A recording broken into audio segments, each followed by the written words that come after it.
अस्सलाम वालेकुम वरहमतुल्लाहि वबरकातुहू। ताक का मतलब होता है जिसमें जोड़ ना हो, यानी 2, 2 4, 2 6, 2 8, 2 10 ना हो। और ताक की गिनती यानी 1 हो या 3 हो या 5 हो या 7 हो या 9 हो, तो ये गिनती अल्लाह ताला को पसंद है। इसकी वजह यह है क्योंकि अल्लाह ताला खुद यकता है, वाहिद है, अकेला है।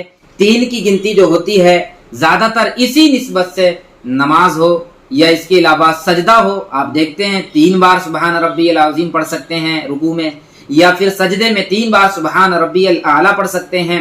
इसी वजह से आप देखते हैं कि इसमें न 6 होता है और ना ही 8।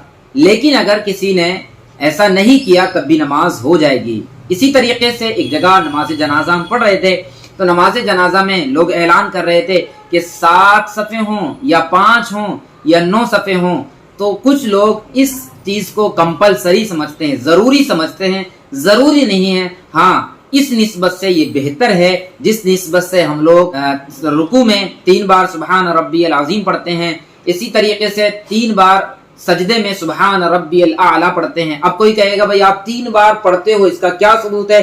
तो आका करीम अलैहिस्सलातु वस्सलाम ने पढ़ा है और हमारे बुजुर्गान दीन का, अकाबिरीन का तरीका रहा है। और यही नमाज जनाजा में भी है कि नमाज जनाजा में 7, 5 या 3 सफ़े रखने का मतलब यही होता है। लोग अगर कम हैं तो 3 सफ़े, लोग अगर उससे भी ज्यादा कम हैं तो 1 सफ़, लोग अगर ज्यादा हैं तो 9 सफ़े भी रख सकते हैं।